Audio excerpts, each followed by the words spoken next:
नमस्कार, मैं वैदेही। भारत एक हिंदू राष्ट्र होने के बावजूद यहाँ सभी धर्मों के लोग बहुत ही प्यार से रहते हैं। हिंदू सहनशील है।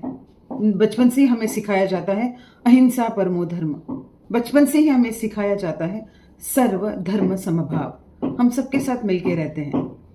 विडंबना तो देखिए, हिंदू राष्ट्र में जो हिंदुत्व को बचाए रखने के लिए, हिंदू मूल्यों को टिकाए रखने के लिए, जो हिंदू संस्कारों को जग भर में फैलाने के लिए पूरी तरह कार्यरत है। बात कर रहे हैं सनातन संस्था और हिंदू जनजागृति समिति की।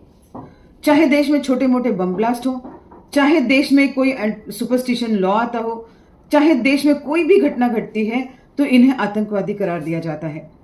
और ये एक सोची समझी राजनीतिक चाल है।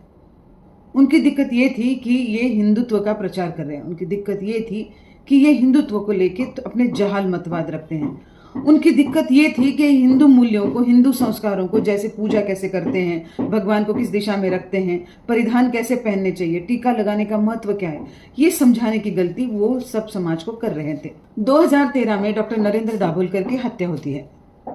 उनका कहना यह था कि बलि चढ़ाने के लिए जो भी बकरे और मुर्गे कटते हैं उनका कटना या मरना बंद होना चाहिए। लेकिन दाभोलकर जी ने कभी यह आवाज नहीं उठाई कि कत्ल खानों में गाय को सरेआम हजारों सैकड़ों गायें कटती है और गाय का मांस यहाँ से निर्यात होता है। उनको कोई आपत्ति नहीं है अगर ईद के दिन हजारों बकरे कटते हैं। उन्हें कोई आपत्ति नहीं है कि रोज सैकड़ों मुर्गियां कटती हैं। उन्हें कोई आपत्ति नहीं। ऐसे कई जानवर है जो रोज पकड़े जाते हैं और मारे जाते हैं। अगर आप बलि की संख्या देखोगे पूरे भारतवर्ष में, तो रोज जो बकरे कटते हैं या रोज जो मुर्गियां कटती है, उसके औसतन 2% भी बलि के लिए मुर्गी या बकरा नहीं कटता है। उनको बाबाओं से तकलीफ थी, उनको हिंदू संस्कारी साधुओं से तकलीफ थी, उन्हें मिराकल नाम के शब्द के साथ हिंदुओं को जोड़ने से तकलीफ थी। उनको ये लगता था कि मिराकल केवल वो ही क्रिश्चियन मिशनरीज कर सकते हैं जो स्टेज पे खड़े होके इस 100 औरतों को सामने जमा करते हैं और वो औरतें नाच नाच के अपने अंदर का भूत उतारने का सॉन्ग रचती है। और ये जो वहां पे खड़े हुए फादर है वो सबके माथे पे हाथ लगा के उनको धक्का देते हैं और नीचे गिर के वो ऐसे तड़पते हैं जैसे कोई जीता जागता जानवर हो जिसको गर्म पानी में डाल दिया हो। उसी तरह कई मौलाना है जो अपना भूत उतारते हैं, तावीज लेके अलग अलग मंत्र तंत्र और मिराकल करने की बात करते हैं। सभी धर्मों में अपना एक मिराकल या श्रद्धा या अंधश्रद्धा, सबके अपने एक सेट पैरामीटर रूल्स हैं। हिंदुत्व कोई इससे बिछड़ा हुआ नहीं है। और हिंदुओं में चाहे वो हवन करना हो, चाहे वो बलि देना हो, हर विधि का अपना एक साइंटिफिक तथा धार्मिक मतलब है। खैर, आप अंधश्रद्धा निर्मूलन में हो तो आपको हर धर्म के लिए उतना ही आवाज उठाना चाहिए था जितना प्रखर होकर आपने हिंदुत्ववादियों के खिलाफ आवाज उठाई थी। किसी कारणवश किसी सरफिरे ने 2013 में उनके ऊपर गोली चलाई और उनको मार डाला। बस गलती ये हुई थी कि कुछ ही संस्था के लोगों ने सार्वजनिक प्लेटफॉर्म पे उनसे झगड़ा कर लिया था। पुलिस ने काफी मशक्कत की। 10 साल इतनी मशक्कत हुई कि पुलिस को कोई हाथ लगा ही नहीं।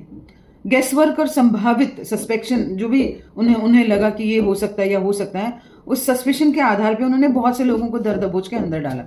इन्वेस्टिगेशंस हुई। आपको हंसी आएगी, जो पुलिस ऑफिसर है जिनको जो पूर्व कर्मचारी थे उनको भी ले लिया गया ताकि वो इन्वेस्टिगेशन में मदद करे। तो उन्होंने प्लानचेट किया। प्लानचेट यानी भूतों प्रेतों को बुलाकर पूछना। नरेंद्र दाभोलकर के आत्मा को ही बुला लिया उसने ये पूछने के लिए कि भाई तुझे मारा किसने।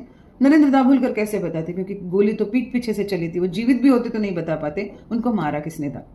खैर, फिर उसके बाद कालबुर्गी जी की हत्या हुई, गौरी लंकेश की हत्या हुई, पानसरे जी की हत्या हुई। हत्या के ऊपर हत्या सिलसिले चलते ही रहे कि लोग अभी भी जेल में सड़ रहे थे और 10 साल से ये केस को लगातार वो लड़ ही रहे थे। आज उसका निर्णय आया। 2 लोगों को जन्मठेप की शिक्षा हो गई, आजीवन कारावास हुआ और बाकी 3 लोग इसमें से छूट गए। मुझे यहाँ पे वर्डिक्ट के बारे में कोई भी टिप्पणी नहीं देनी है। मुझे सिर्फ एक ही बात के ऊपर टिप्पणी करनी है। क्या हिंदुत्ववादी ऑर्गेनाइजेशंस, हिंदू साधु संत, हिंदू सुपरस्टिशंस या हिंदू रीति रिवाज यही केवल सुपरस्टिशन का एक जरिया है? क्या यही लोग केवल आतंक फैला रहे हैं? क्या देश में होने वाले बाकी सुपरस्टिशियस एक्टिविटीज को हम दरकिनार करेंगे? क्या ये सुपरस्टिशन को भी लेके हम धर्म जाति करके लड़ाई करते रहेंगे? क्या इस तरह अगर आप हिंदुओं को धर दबोच के जेल में डाल दोगे किसी न किसी केस में और उनको हिंदू टेररिस्ट करके टैग कर दोगे, तो क्या इस हिंदू राष्ट्र में एक हिंदू अपने हकों के लिए लड़ना चाहेगा? क्या एक हिंदू अपने धर्म को बचाना चाहेगा? क्या एक हिंदू अपने धर्म के प्रति समर्पित रहना चाहेगा, यह आपको सोचना है।